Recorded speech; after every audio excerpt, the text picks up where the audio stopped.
Hello, everybody. I'm Andrew Edwards here at Stewarts Chapel. We are now on the 7th episode of our podcast channel.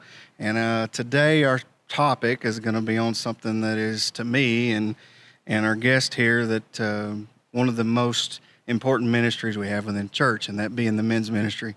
Yes. And today I have Mr. Brandon Harwell, who is our the man over the men's ministry, and we're going to dig into some topics and a few discussions and go over some of that. And good to have you, Brandon. Thank you, Andrew. So I just want to get you to go over just a little short intro about you, how your family got here, how everything kind of led up to that ministry, getting into that position, I guess. Okay, me and my family, we moved to the Flint-Bull, Elora area about 2005, and we were actually having a yard sale, and someone just came by and invited us to come.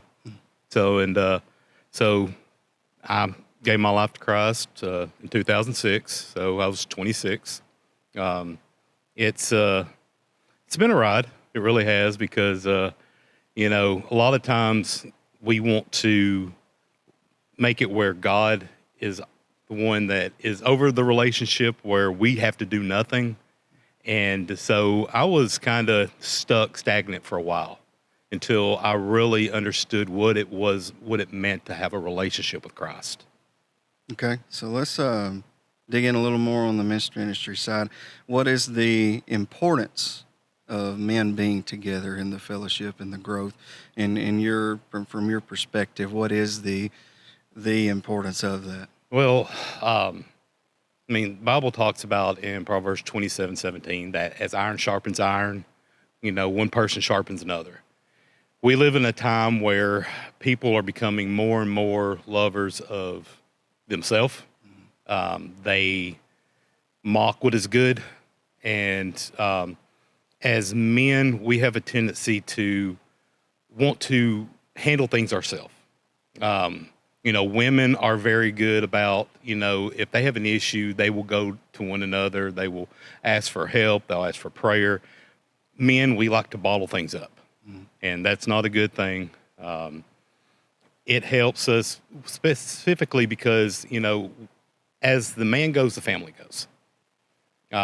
If a man just walks away from church or has just never been to church, the family hardly ever goes to church.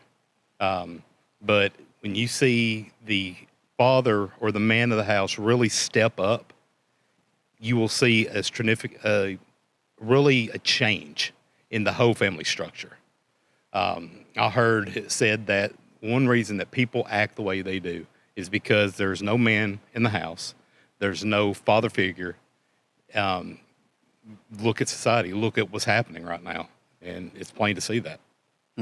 So let's talk a little bit about our weekly meetings. We have on, I'll let you just dig in and explain all that. All right, so when we first started, we decided to do, we were going through the Burgess Ministries. We were doing the whole man church.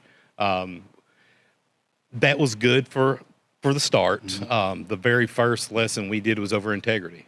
That's really stood out to me because what is integrity? It's doing what is right, even when no one is around. So that is something that I think that the men really needed. But after first year, year and a half, something like that, we wanted to dig in deeper, not just have certain topics. We wanted to actually get into the Bible, study passage, talk about it, really delve deep into it. Right now we are going over 2 Timothy. We've already went through 1 Timothy. We're in 2 Timothy. We got a few weeks left of that. After that, we'll just talk about and see what book we're going to next. So that's what time, where, all those things. Give the invitation. So it's a Family Life Center at Stewarts Chapel. It starts at 6 o'clock, usually runs about an hour, 6 to 7. It is usually I will lead it, just by going over the verses at first, and then just open up for discussion. It's really everybody is invited. All the men and all that are invited. There are times where I can't be here that I do lean on you, Andrew, to kind of help me out about that. And that is Sundays. It's Sunday every nights, Sunday, Sunday 6 nights, p.m. yes. in this room. So when we come in, it's what type of atmosphere? What should they expect? How do we need to Oh, dress? I mean, people ask that question. it is all the time, yeah. it's a very laid back atmosphere. I mean, you can come with shorts and t-shirt because we want you to be comfortable. We want to, if you have questions, don't be timid and just kind of sit back. Really ask, get involved in these conversations. Even though that I am over the men's ministry and all that, I'm learning a whole lot more than I ever did. So we went through 1 Timothy, and that took us, what, 6 months nearly? Oh yeah, That's a while. Yeah. And the fruit that's come out of that has been pretty amazing to see. But let's talk about some of the special events that we've had. Okay. Some in the past. One of the biggest ones that's been in this church is a wild game dinner. And I'll let you've been involved in a bunch of those. I've been involved in just a few, so I don't have that much experience. But just kind of on some of the history of it and then some of the recent ones we've had. All right. So when we first started doing the wild game dinner, it's something me and another gentleman brought into the church. We have a lot of hunters here, so we do have access to a lot of wild game. And it's something different that guys can really come together and, you take this animal out and you bring it in, you prepare it, it's a whole lot more different than, just having a church-wide meal where everybody brings a little dish, something that they buy at the store. First few times we did, it was a church-wide thing. Women, men, kids, everybody. Over the past little bit, it has gravitated more towards just being a guy thing because it deals with the men's ministry. Right. Not to say that the next time we have it, it won't be a church-wide thing again, because that is something I've been thinking about. Right. We do every, I would say 2 to 3 months, we will have a little meal where, after we got done with 1 Timothy, we had a meal here, think back in June or July. The men and women's ministry came together. We had a church-wide cookout. Mm-hmm. It's just good times where we can really have fellowship together. Right. So on the wild game dinner, though, it's not just about the wild game No. We do have speakers. We've had speakers from the Burgess Ministry. Mm-hmm. We've had other speakers from other churches around the area. That'll probably be something that we do next time, and we might even just bring somebody in that is already part of this church. Yep. Somebody that could really communicate and relate to the times. But we did, we had the worship portion. We had, obviously, the food. We've done a couple of those things. And then there's the competition side. Oh, yeah. That is within too, and just a little bit of that. So we'll set up cornhole. You've got little games like that. But then the big thing is the archery competition. We'll set up targets out there, have prizes. You get to see how competitive men can be when it comes to say the least. Yeah. Even on that, and this last one, we had a lot donated for door prizes. Oh, yeah. And even the competition within that, I don't know how you have competitions and draw a name out of a hat, but anyway, it is what it is. So as far as the men's ministry goes, how do you, let's give some encouragement, because to me, what I've learned over the years is that there's a lot of reserve. Men are very reserved to open up, to come in, to be involved. They have to kind of get pushed, and it's, I don't know, it's a weird concept. The first obstacle is getting the guy here. I think that after the guy gets in here and sits in the conversation just for a few minutes and sees how everybody is opening up, how everybody is discussing, they usually have a tendency to open up also.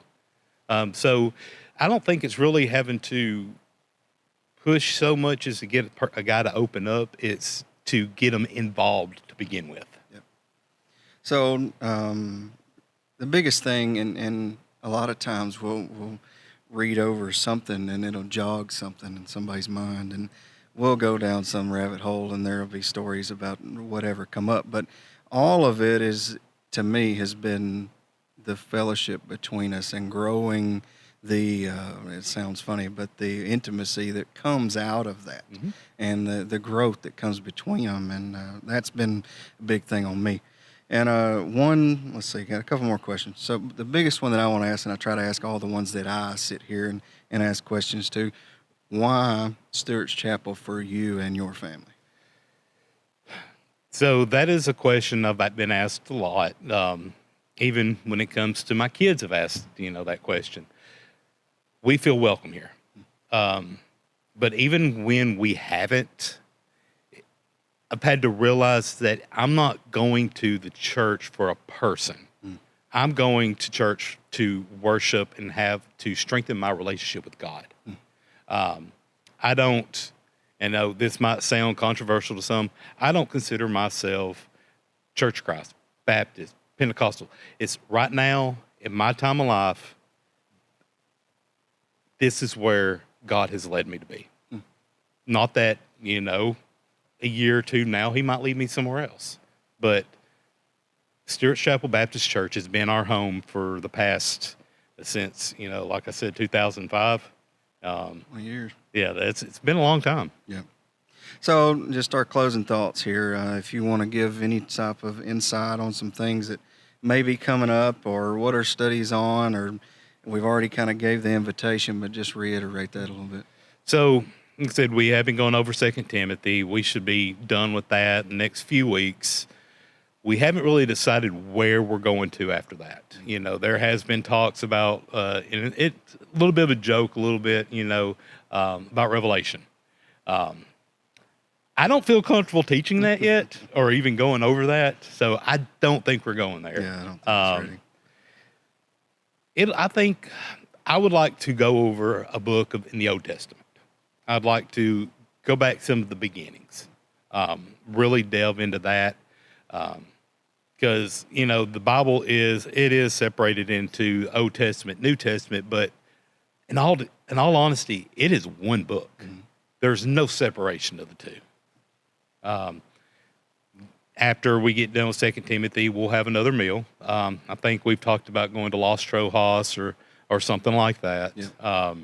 Let somebody else cook this time. Yeah, let somebody else do it. I seem to be cooking a lot. Yeah. I would like for Christmas time, this is something I've been wanting to do for the past couple of years. It just really hasn't worked out. But I like to get together with the women's ministry, and have a Christmas thing. Do something like that. Yeah, that sounds good. Let's see. That's really all I had today. I appreciate you being in. And again, the men's ministry meets every Sunday night here in the FLC, 6 o'clock. We do get here a little bit early and do some serving, some work in here. And I do encourage you to do that. Don't think that you got to be here right at 6. Not going to turn anybody away at 5:30. But anyway, it's good to have you. I appreciate it. Thank you.